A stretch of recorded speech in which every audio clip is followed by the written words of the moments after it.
Let's talk about the age of Aquarius and why this is not a time to be afraid. This is a time to be encouraged and empowered and to see all of the possibilities, to know what the strengths are for you and for us as a whole in the age of Aquarius, and to also talk about some of the other types of behaviors we can see coming forth in this age. It is for the purpose of encouragement because I know when we are all going through a massive change, we're doing this together, regardless of if we become as aware of that or not. But what can happen when there is change is fear can become a big part of the experience. And that's not going to do us any good. Fear does us no good. So we're going to talk about the benefits of this changing time and how we can tap into those actual benefits. My name is Crystal Turner. I work in psychiatry, and I am evolving into a holistic way of approaching our whole system, including our mental health, through ancient wisdom and ancient practices that can help us continue to evolve in these times. So I'm going to light something that I used to be told for years was evil, which is my smudge here. I'm going to light this because I do embrace the idea that this helps with clearing negative energy, and it's aromatherapy. You know, our creator made things that also can help us by inhaling it because of its therapy to our senses. So the age of Aquarius is the age that we're in right now. And we are all going through some major shifts and changes, maybe even not completely understanding what's happening right now. So some of the major things that are happening that I feel is that time seems to be moving extremely fast. Things seem to be changing, out of nowhere.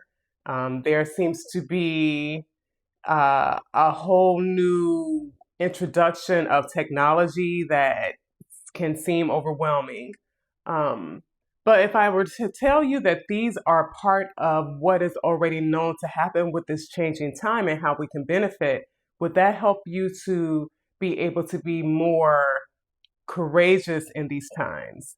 So let's first talk about the era that we're leaving, because this is really talking about the energies in our galaxies and our solar system that really have real significance. If you were to even study historically, when these times have happened in the past, you'll see the same types of energy, just different scenarios. So we are leaving the age of Pisces, and let's talk about what Pisces means. Pisces represents spirituality, and it is historically it's stated that Pisces and Christianity came about in the age of Pisces. Pisces talks about having faith with simply believing, having the belief, and having a spiritual practice or a religious practice based off of the idea of belief.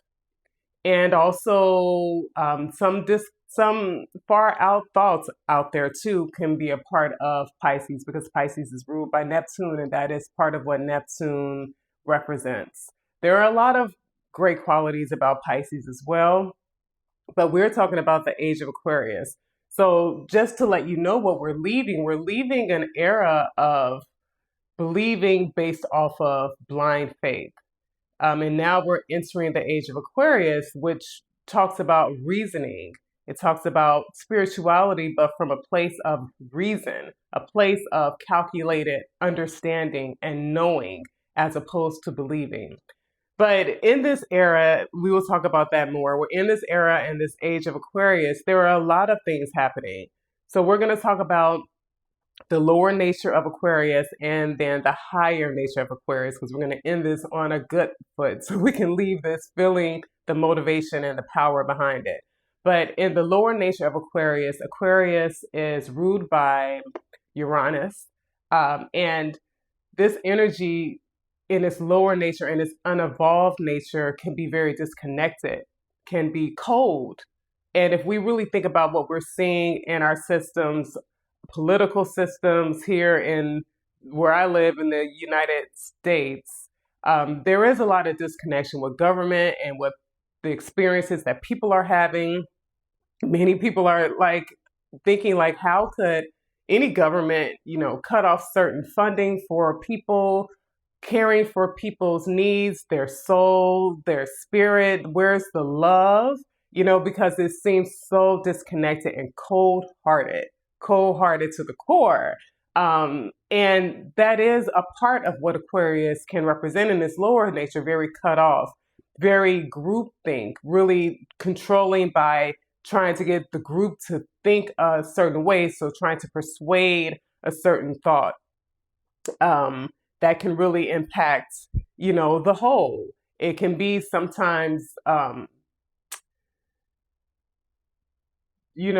this thing where it's not about the individual, it's about the whole, but in a way that's controlling the whole from a very cold and detached way. And that's what has been introduced. I think initially a lot of people, especially when we're not recognizing our own power and we are part of that group thinking, tuning into these stations that really cause us to view things from a certain perspective, it can cause a group think that really can get settled in the disbelief, but also the fear that then comes along with that, the helplessness that can come along with that, or having helplessness or feeling helpless and feeling afraid can then be what ushers in a group of people to sway you to go with whatever their remedy is, whatever they're saying the solution is. That solution is only benefiting that entity and its gain, not really the people, but the people are so desperate because they're feeling helpless, they're feeling hopeless, they're feeling afraid that they're going with an answer. And that's something that we look at has caught us up, a number of times in recent years. But when we talk about the higher nature of Aquarius, there's so many parts to its higher nature. First of all, it is the humanitarian. The higher nature of Aquarius is about the whole. It's about the collective, but from the point of being far out there so that it can see what all of the needs are of humanity so that it can start to help create a vision for what that is, because Aquarius is also about the visionary. So to be able to utilize vision in this period in time, in this era, what is it that you envision? It's also the time of innovation, vision and innovation. So whatever you see, even if it seems far out, that you can innovate and bring that into the current. I mean, look at what we're experiencing right now. We're experiencing robots and AI, and that, even 20 years ago would seem far out. When I was a kid, I had gone on vacation and we went to this place in Wisconsin called Robot World. And that seemed so far away, like unbelievable. I think they were talking about flying cars back then, but even now they're talking about these cars, these robotic cars that do exist, that drive on their own. That is a concept some years ago that would seem we couldn't even understand how that would happen. But we are here. And so we are already seeing innovation and things that are out there being introduced. But we also have this in our energy, all of us, to be able to have a vision, your personal vision, and to be able to innovate and bring that into the existence. It really does speak to what we've heard in songs and in sayings that say, if you can believe it and see it, you can achieve it. And you can, because innovation and vision is what will help bring that about. So we have the humanitarian, we have the innovator, we have the visionary, are big parts of this Aquarius energy. Also, again, as I mentioned, Aquarius is ruled by Uranus, and Uranus is about sudden changes. How many of us know that things have been turned upside down so quickly? So it's sudden change that is occurring right now. And that is what Uranus is about. It is also about fast movement. Many people who I talk to, myself included, really, I do feel like time is moving so fast. I don't know how that is, but it definitely feels that it's moving very fast. Are you someone who's felt like that? Put that in the chat if you felt like time has been moving really fast for you. I listened to Ralph Smart and Infinite Waters, and I think he's someone who's innovative and who has been seeing these types of things and been in this energy for some time now. I think about people like Billy Carson, who talks about all of the robots and the aliens and all these far out concepts that are out there, but they are really real. I think about Stephanie Perry, who is a visionary in helping Black women to move and relocate and have move abroad money and do all these things to change their conditions. You're seeing people become the innovators and who are being the leaders in causing new shifts to happen for people, for themselves, and then leading the way for other people to be able to have those same experiences. And this is something that we are all capable of doing. But Aquarius is also about love. It does the humanitarian work from a distance because it is about the collective. I feel we're going to see a lot more collective work happening, collective even in living situations. If some people are having difficulties with the type of work they're finding or how they're doing that, I do feel like there are going to be more families or people who come together in those ways. But I also think there are going to be communities that come together to provide what is needed in the community, independently and detached from a cold and disconnected government. It's going to be recognizing that we don't need to look outside of ourselves to hierarchies to get what we need. We can, go within and figure out how to create that for our immediate surrounding and our communities. And that it's going to bring more connections together, because the fact of the matter is we're all in this together. This isn't a one person experience, even though for a moment you may feel like you're the only one who's experiencing major changes. If you begin to look around you, you'll see that everyone is in the same situation together. In one way or another, there's some impact. And the impact, again, I encourage seeing the positive in it, because I think this is inevitable that we are shifting to something new, but something new because Aquarius is also about changing the status quo of what had been, believing things based on blind faith and dogma and fear of judgment and fear of punishment based on not abiding to the dogma, and whichever dogma you want to choose, because there's a lot of dogma that's been going on in our society.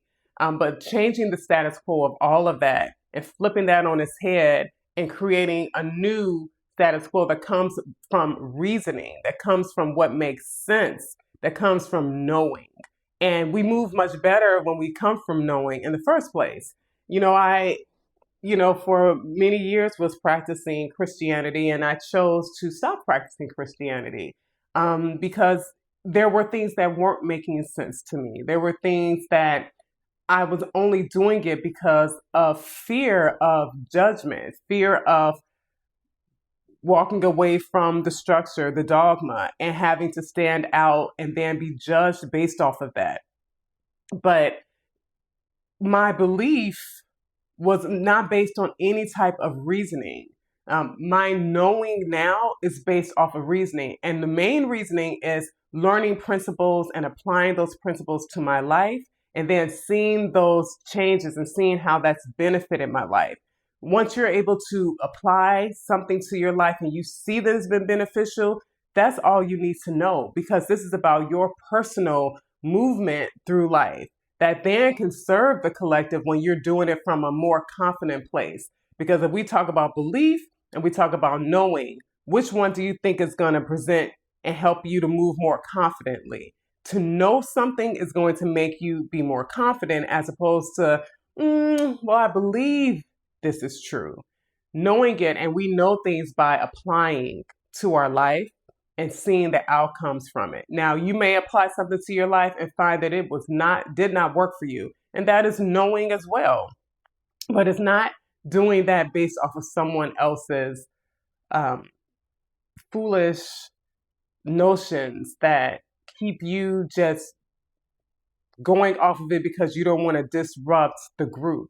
This era is about disrupting the group. It's about changing from the basic traditions that we've been following and not really knowing why we're following it outside of being afraid. This is a time to be courageous. This is a time to be in love. This is a time to be in your vision, to let your vision guide you. This is a time to be connected to humanity, to see what do we all need.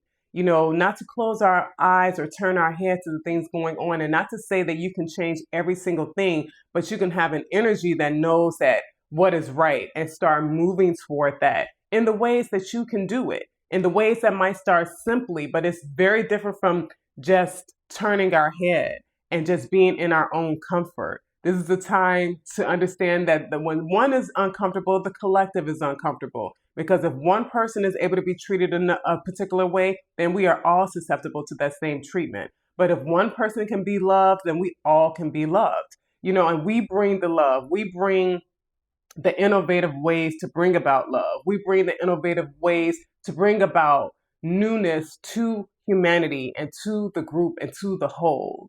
This is the time that we're in, and this is a beautiful time. It is a changing time. And when I really think about it, I will be 50 at the end of this year. And all of my years I've lived in a very consistent way of being. It's been attending school, getting an education, you know, getting a job, getting married, having children, and creating that path for them all over. And when I think about my mom's generation before me, she also was really her era was really in the midst of that unchanging, pretty consistent time. My mom is 82. And all of her life, it had been that, you know. But before that, there had been major changes, the Industrial Revolution, all the things that were major shifts. And so we've been in this era for a period of time that has felt very comfortable. And so change can feel scary, it can feel uncertain, it can feel like I don't know. Instead of being in the moments of I don't know and fear, let's step into this using vision. What do you want? What do you feel you can bring? It's an opportunity. With every major change, there's opportunity. As opposed to us getting grounded in the fear, let's get focused on the opportunities that we can have in this changing time. Change always brings about beautiful things as well. So what do we want to bring forth in these changing times? That's what I'm leaving with you. Like this video, subscribe to my channel, and leave a comment if you felt something from this video. All right, I'll talk to you in the next one. Bye.